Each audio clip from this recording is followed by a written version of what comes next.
The porch light cuts through the pitch-black fog of the Blue Ridge Mountains, casting long, nervous shadows across the gravel driveway. It's just after 10 p.m. on August 18, 2018, in a remote pocket of Boone, North Carolina.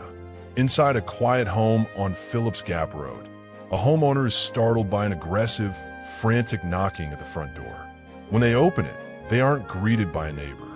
They're looking at a living manifestation of pure terror.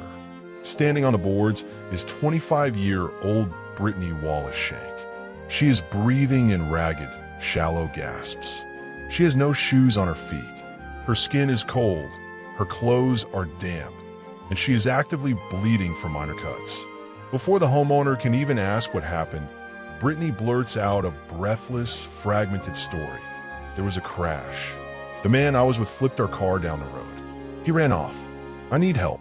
The homeowner immediately steps inside to call 911, urging her to stay put, to warm up, to let help arrive. Watauga County Sheriff's deputies are dispatched to the remote mountain road, lights flashing, tires gripping the sharp asphalt curves. But out on that porch, something changes in Brittany's mind. The panic shifts. Instead of waiting for the red and blue lights of law enforcement, she turns her back on the safe, illuminated doorway. She steps off the porch, her bare feet hitting the freezing gravel as she walks directly into the ink-black mountain night. By the time the first deputy pulls into the driveway, just minutes later, the porch is empty. Investigators canvass the immediate area, their high-powered spotlights slicing through the heavy mountain mist. Down the road, they find exactly what she described. A vehicle violently crashed, resting at an unnatural angle against the dense brush. But there is no sign of the driver. And more importantly, there is absolutely no sign of Brittany. She didn't just walk away from a car accident. She walked into a geographic blind spot, vanishing from the face of the earth in the span of less than 10 minutes. And as the initial investigation unfolded over the next 48 hours, detectives began to realize that the frantic story Brittany told on that porch wasn't entirely what it seemed. When you look at a map of Watauga County, you see a landscape carved by steep ridges, deep valleys, and unforgiving, dense forests.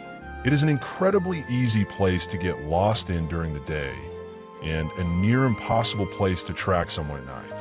The Watauga County Sheriff's Office immediately secured the crash site.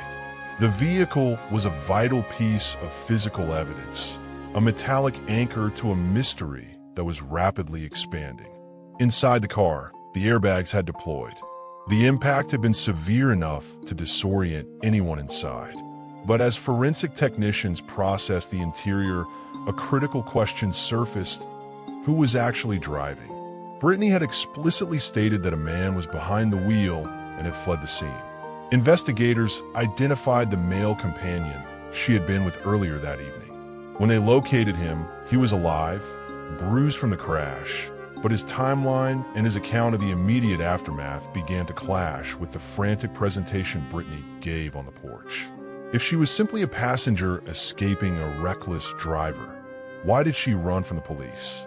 In deep woods tracking, search managers use a calculation known as the distance from last known point, $LKP. Given the timeline, a healthy adult walking barefoot over rough, rocky mountain terrain at night should only be able to cover a radius of about a half mile to a mile within the first hour. Search and rescue teams deployed trailing K9s, specialized bloodhounds trained to lock onto microscopic skin cells shed by a specific human being. The dogs caught Brittany's scent at the edge of the porch.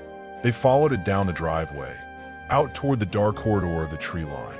The handlers moved quickly, flashlights cutting through the thick mountain rhododendron. But then the tracking dogs stopped.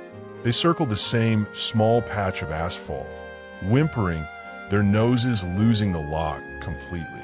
In the world of tracking, a sudden, complete loss of scent in a localized area almost always points to one of two distinct mathematical realities. Either the subject stepped into a fast-moving body of water, or their feet left the ground entirely, meaning they stepped into another vehicle. But on a dead-end mountain road at 10:15 p.m., a random passing car is a statistical anomaly, which means if someone picked Brittany up, it was either a devastating coincidence or it was entirely planned. To understand why a person runs into the dark, you have to look at the psychological landscape they were navigating before the crisis. Brittany Wallace Shank wasn't just a random traveler passing through Boone. She was a young mother, a daughter, a person with deep ties to her community, but also someone who was dealing with the complex, turbulent realities of life. When an individual experiences a high-impact trauma like a car accident, the brain is flooded with adrenaline and cortisol, shifting instantly into a primal survival state.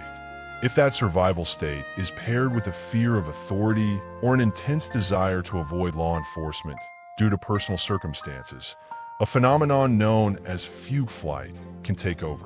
In a state of fugue flight, an injured person doesn't make logical choices. They don't think about the freezing mountain temperatures, the fact that they are barefoot, or the lack of cellular service. They see the arrival of flashing lights not as a rescue, but as an immediate threat. They will push their bodies past physical limits, crawling through briars and scaling steep inclines that they would never attempt under normal conditions. But as days rolled into weeks, and the autumn of 2018 began to cool the North Carolina high country, the physical reality of the search became grim. The Watauga County Sheriff's Office, alongside hundreds of volunteers, executed massive ground searches. They utilized drones with thermal imaging, grid searched hundreds of acres of dense mountain terrain, and checked every abandoned barn, outhouse, and hunting cabin in the region. If Brittany had succumbed to the elements or her injuries within that initial walking radius, the physical probability of discovery was incredibly high. Yet, searchers found absolutely nothing. No clothing fibers, no footprints in the soft mountain mud, no cell phone. The total absence of physical evidence forced investigators to pivot their focus away from the woods and back onto the digital and social footprints she left behind in the hours leading up to the crash. And that's when they uncovered a bizarre series of communications that completely rewrote the timeline of her final day. Every cold case has an echo, a lingering piece of data, a statement, or a visual that refuses to fade into the background. For the family of Brittany Wallace Shank, that echo is the agonizing mystery of those missing 10 minutes between the knock on the door and the arrival of the first deputy.